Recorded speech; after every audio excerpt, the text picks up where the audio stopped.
Bonjour. Comme promis, aujourd'hui nous allons revenir sur l'enfer chinois que vivent nos frères africains. Et c'est quoi l'enfer chinois de nos frères africains? On parle ici de la discrimination. On parle ici de la stigmatisation d'un traitement inhumain dans le contexte de la riposte contre le coronavirus. La Chine vit dans une crainte que le virus sera réimporté. La réimportation du virus par les étrangers en Chine et cette deuxième vague, comme ils aiment l'appeler, cette deuxième vague de coronavirus a suscité plusieurs actes racistes, parce que c'est comme ça qu'il faut les appeler. Ces actes racistes ont pour cible les Africains et surtout les Africains de Guangzhou. Alors, nous allons essayer à travers cette analyse de comprendre à travers trois volets. D'abord, c'est quoi exactement le problème et quels sont ces actes, les actes racistes qui ont été posés et essayer de analyser ces actes-là, les facteurs qui expliquent ces actes-là. Et enfin, comprendre qu'est-ce que scruter la réaction de nos dirigeants africains, qu'est-ce qu'ils ont fait et quel a été le résultat. Pour mieux comprendre la réaction chinoise après entre guillemets, la pression de nos dirigeants et surtout se poser la question sur notre relation avec la Chine. Parce que beaucoup semblent idéaliser la Chine. Et souvent, on a pensé, aujourd'hui, c'est à tort, que ce sera différent avec les Européens. La projection chinoise en Afrique serait différente avec la projection coloniale des Européens. Et nous allons essayer de discuter de tous ces aspects. Alors, le premier aspect, comme nous l'avons dit, c'est de nous interroger sur c'est quoi exactement les actes racistes qui ont été posés par le Chinois dans leur crainte de la deuxième vague ou de la réimportation du coronavirus par les Africains en Chine. Il y a eu plusieurs actes qui ont été posés et il faut le dire, ça a donné l'impression aux Africains de vivre une nouvelle forme d'apartheid. Il y a des pancartes dans des restaurants ou dans des fast-food dans des fast-food comme McDonald's qui disaient interdit aux Noirs. On est au 20e siècle, on est en 2020. Donc pour vous dire que c'est allé très loin, il y a les Africains qui ont été chassés de leur logement et interdit de prendre des chambres dans des hôtels. Il y a plusieurs Africains qui ont pu dormir dehors avec des enfants. Il y a eu un confinement forcé des Africains et des tests systématiques des Africains parce que vous êtes noir, on doit vous tester. Donc, pour vous faire comprendre, on a lié la deuxième vague du coronavirus à la peau noire, à l'Africain. C'est ça le racisme. Et cela nous pousse à analyser à venir au deuxième volet, les facteurs qui expliquent ces comportements et notre réaction. Parce que, il y avait une, une diplomatie chinoise qui a été activée pour demander aux Africains de ne pas faire comme les Européens et répatrier leurs ressortissants. C'est pourquoi la plupart des pays africains n'ont pas pu, par amitié à la Chine ou par naïveté, vous-même vous allez le dire, moi je pense que c'était par naïveté, ils ont fait confiance à la Chine et ils ont laissé les Africains, ils n'ont pas pu répatrier leurs concitoyens de la Chine. Et aujourd'hui, c'est la Chine qui prend des mesures discriminatoires envers ces Africains. Ici, on parle de racisme institutionnel, de racisme pas ordinaire, pas de citoyen, parce que là, on sait déjà, pour ceux qui ont vécu en Chine, on sait que il y a cet élan raciste, qu'on le veuille ou non, il y a cet élan raciste ou même un complexe de supériorité des Chinois envers les Africains depuis qu'ils ont émergé. Mais là, on a une institution, l'État, qui met en place des mesures des mesures de discrimination envers un groupe de citoyens étrangers qui, parce qu'ils ont la peau noire, sont soupçonnés de porter ce virus. Ça, c'est le premier aspect. Et ça a généré un sentiment de trahison et même un sentiment d'humiliation. Surtout de trahison pour les diplomates ou pour les chefs d'État qui ont fait confiance à la Chine. Parce qu'on a fait confiance à la Chine et voilà comment la Chine nous paye. C'était le sentiment dominant dans le microcosme de nos dirigeants. L'incompréhension et un sentiment de trahison. Et puis, il y a l'autre dimension. C'est ce que j'ai essayé de contraxer, les racismes jaunes versus les racismes entre guillemets rationnels, comme certains aiment appeler les racismes chinois envers et les racismes chinois que subissent certains de nos frères africains en Chine. Pour l'OMS, pour mieux situer ces débats entre ces différentes formes de racisme qui sont condamnables, les racismes dits rationnels ou les racismes jaune. L'OMS avait interdit que l'on puisse identifier les virus avec un peuple ou avec avec une géographie. Dit par exemple, les virus de Wuhan étaient interdits. On ne pouvait pas lier les virus à la ville, à la province de Wuhan ou dire que c'est un virus chinois était aussi interdit parce que ça liait à un peuple. Donc, la plupart des gens qui étaient informés, nous avons dénoncé les stéréotypes, les stigmatisations que subissaient nos frères chinois. On n'a pas été tendre avec Donald Trump qui voulait lier ce virus à sa géographie, qui voulait donner la géographie de l'origine de ce virus ou lier ce virus à un peuple. Et voilà, au moment où on se bat pour que il n'y ait pas ce racisme jaune, lier ce virus à la Chine. La Chine nous amène son racisme à lui, un racisme que certains considèrent comme rationnel, parce qu'il faut dire qu'ils le font envers les Noirs africains et pas envers les Noirs américains. Et moi, je me souviens avoir eu un débat avec un ami lorsque j'étais en Chine sur cet aspect du racisme rationnel, comme on disait rationnel. Parce que, pourquoi on a dit que c'était racisme rationnel? Parce qu'on trouvait qu'il y avait une certaine rationalité.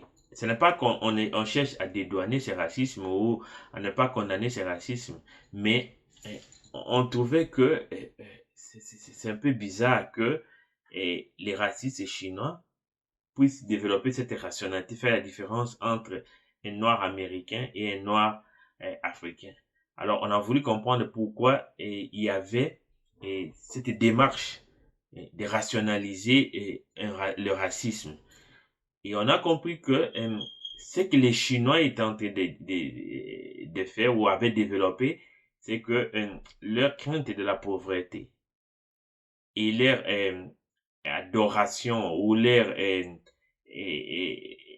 fanatisme de stars de la NBA et même de noirs américains fait que les Chinois faisaient la différence entre un noir africain qui se supposait être pauvre et un noir américain qui était supposé être riche. Alors pour eux, parce qu'il est riche, ils respectent le noir américain, mais parce que l'Africain est supposé être un pauvre, ils ne le respectent pas et ils développent ces stéréotypes, un danseur, un pauvre, quelqu'un qui a la maladie, tout ça. Donc, même si on sait que beaucoup de maladies, les H1 et N1, étaient venues de la Chine. Il y a beaucoup de maladies qui viennent de la Chine, beaucoup de virus qui viennent de la Chine. Mais eux, ils attachaient beaucoup de virus à l'Afrique ou à l'Africain, au noir africain.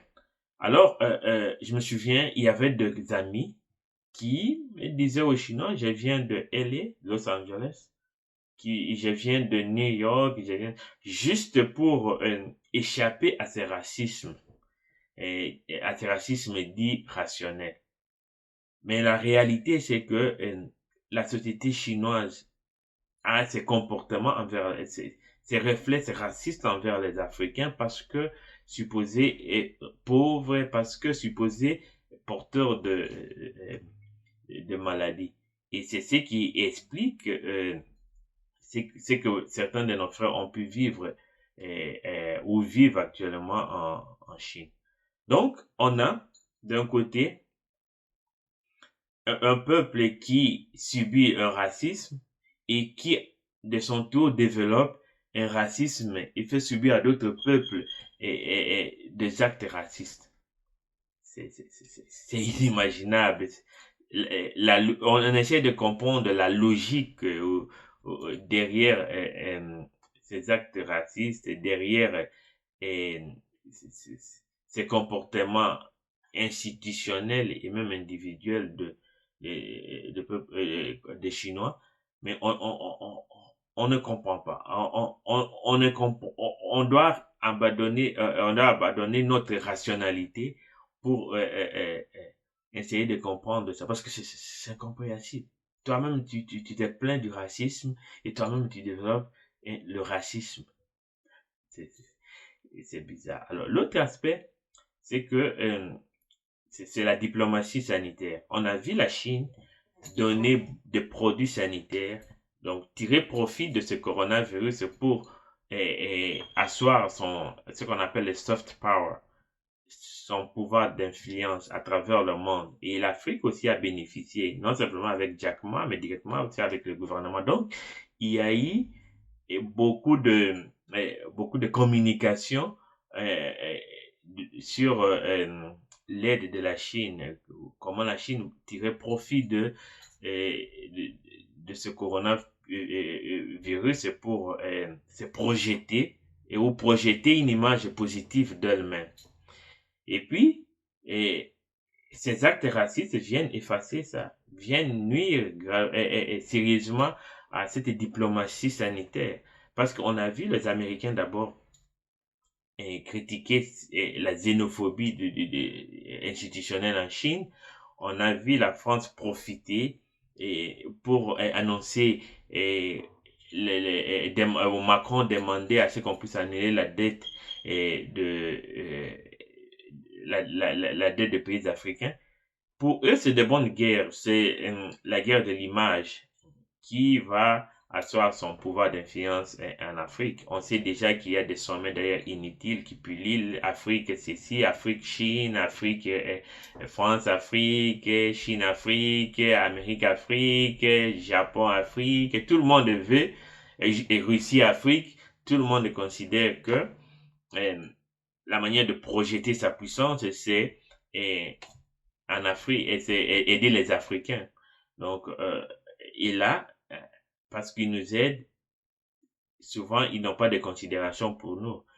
C'est un peuple assisté, et parce qu'on est de peuple assisté, on ne nous respecte pas.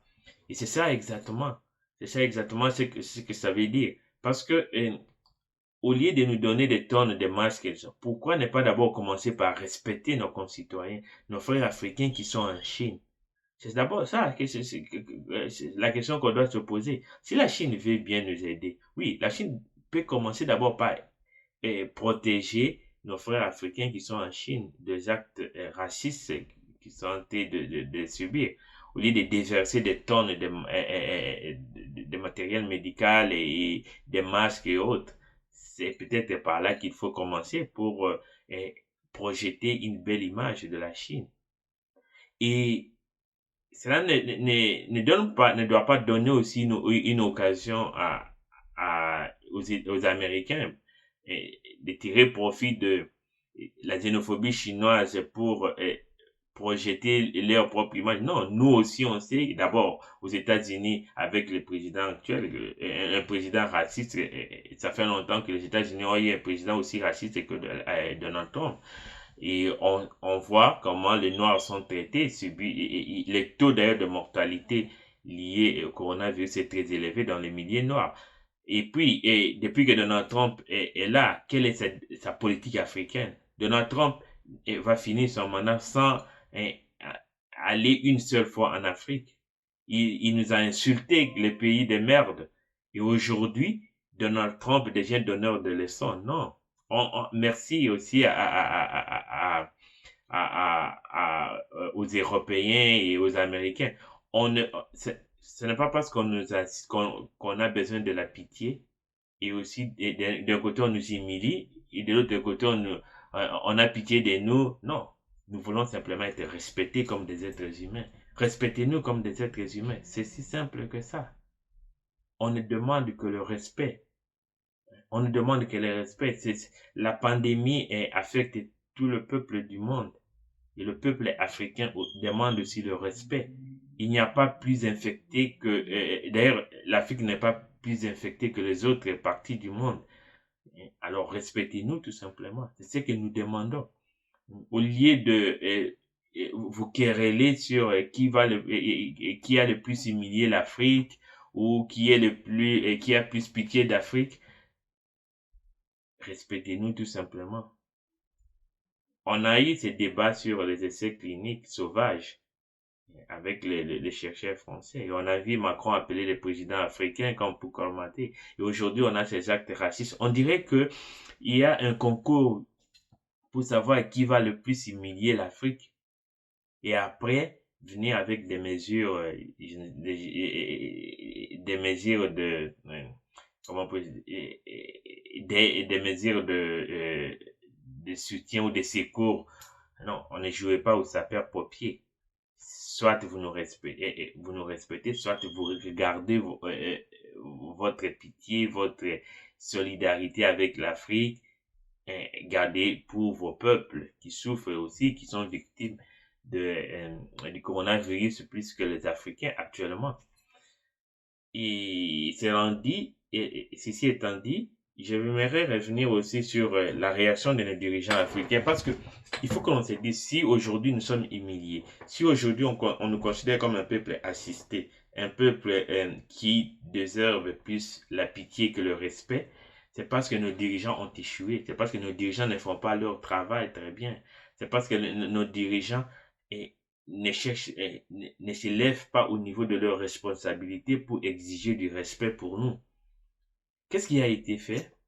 Oui, je dois reconnaître que pour cette fois-ci, et ça me surpris tous les observateurs, c'est qu'il y a eu d'abord les diplomates africains qui ont élevé leur voix pour dénoncer ces actes parce que c'était non simplement la trahison pour eux qui avaient accepté, qui avaient conseillé à leur gouvernement de ne pas rapatrier leurs citoyens parce que la Chine avait demandé et par amitié à la Chine, ils ont voulu garder, ils ont cru à la parole donnée par la Chine.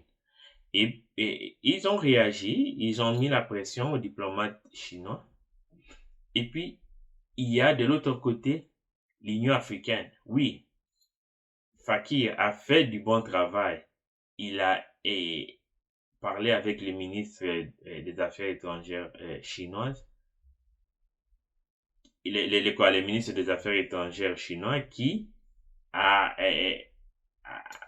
on verra par la suite, c'est que lorsqu'on va parler des mesures, c'est qu'ils ont pris quelques mesures. Et puis, il y a aussi des pays qui se sont signalés dans leur avec leur diplomatie pour exiger le respect et un traitement humain de leurs concitoyens, le Ghana et le Nigeria. Ils ont convoqué les ambassadeurs chinois dans leur pays et ils ont transmis un message de fermeté, un message qu'on attendait de la plupart de nos dirigeants. J'espère, je n'ai pas toute l'information, mais je suppose que les autres pays aussi ont pu exiger la même chose de, euh, de, des ambassadeurs chinois dans leur pays. On veut plus que ça. On veut vraiment des dirigeants qui s'intéressent à leur diaspora. Les dirigeants qui assument le rôle consulaire ou qui donnent les services consulaires à leurs concitoyens lorsqu'ils ont besoin de ça. On n'a pas besoin des dirigeants amorphes. Donc, on n'a pas besoin des dirigeants qui démissionnent et qui ne s'intéressent pas à leur diaspora.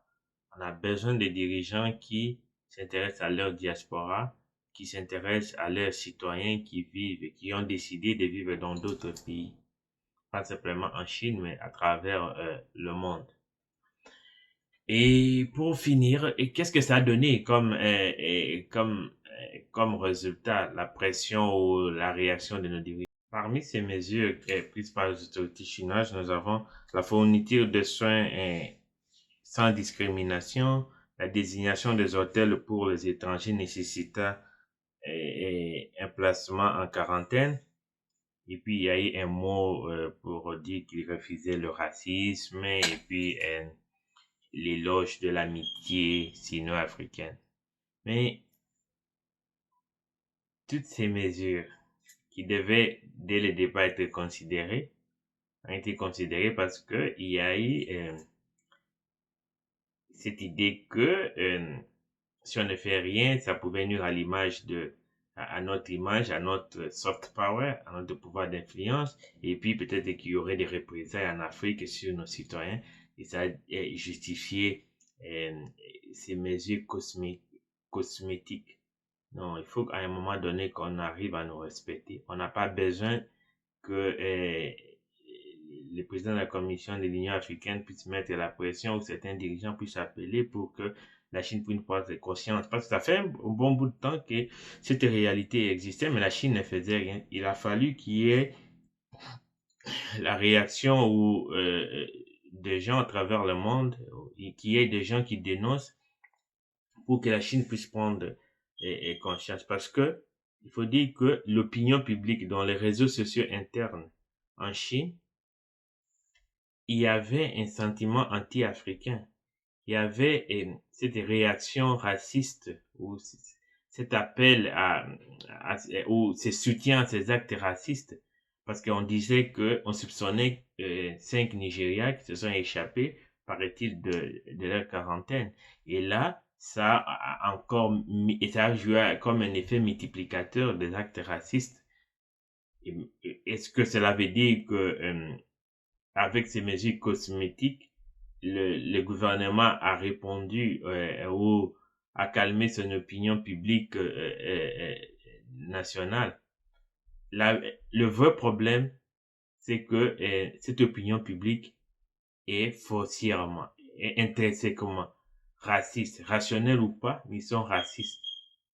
Et j'ai fini par ça. Je voulais vous donner cette anecdote avant de finir pour vous montrer le chemin ou le défi qui nous reste si on veut continuer dans notre amitié avec la Chine. Il y a un grand défi et que notre relation avec la Chine demande à ce que nos dirigeants puissent être plus responsables. Nos dirigeants puissent parler à la Chine la vérité et puissent demander plus de respect envers la Chine. Parce que si la Chine veut qu'on respecte ses citoyens, qu'on respecte la Chine aussi doit apprendre à respecter les autres peuples. Que la Chine émerge aujourd'hui, cela ne veut pas dire que la Chine doit manquer de respect ou discriminer ou développer la xénophobie envers les autres peuples du monde, et particulièrement la xénophobie envers les Noirs parce qu'ils sont noirs. Et voilà, je voulais finir par là. Voici l'anecdote à question. Un ami sierra-léonais voulait se marier voulait prendre une chinoise en mariage. Et lorsque la chinoise est partie dire à ses parents que mon mari est un sierra-léonais, ils étaient très contents. Ils étaient très contents parce que pour eux, Sierra Leone est un État américain. Donc, il vient aussi des États-Unis. Ils ont dit non, tu peux venir avec lui, on veut le voir, on veut causer avec le monsieur. Donc, pour eux, c'était Noirs américains qui venaient.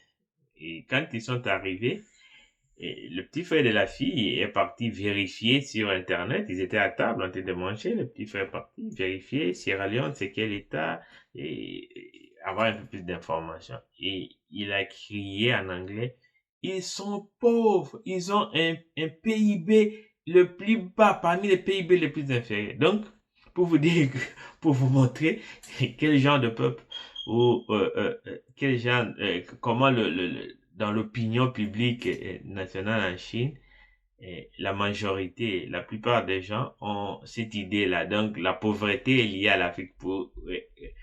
Le PIB est plus important que l'être humain. Donc, si ton pays a un PIB plus bas et que tu viens d'Afrique, je te donne pas ma fille pour le mariage. Bon, ça c'était juste l'anecdote et je voulais que vous puissiez comprendre que c'est un défi énorme et que nos dirigeants doivent prendre conscience de ce défi et l'adresser avec des mesures appropriées. Pas demander de l'aumône ou de la charité, mais demander de la dignité, du respect et offrir des services consulaires lorsque nous, de la diaspora, nous avons besoin. Parce que nous sommes aussi de l'Afrique. Je dis et je vous remercie. On se retrouve à la prochaine vidéo. Et n'hésitez pas de me suggérer des sujets ou de m'envoyer vos commentaires et de vous abonner à ma chaîne.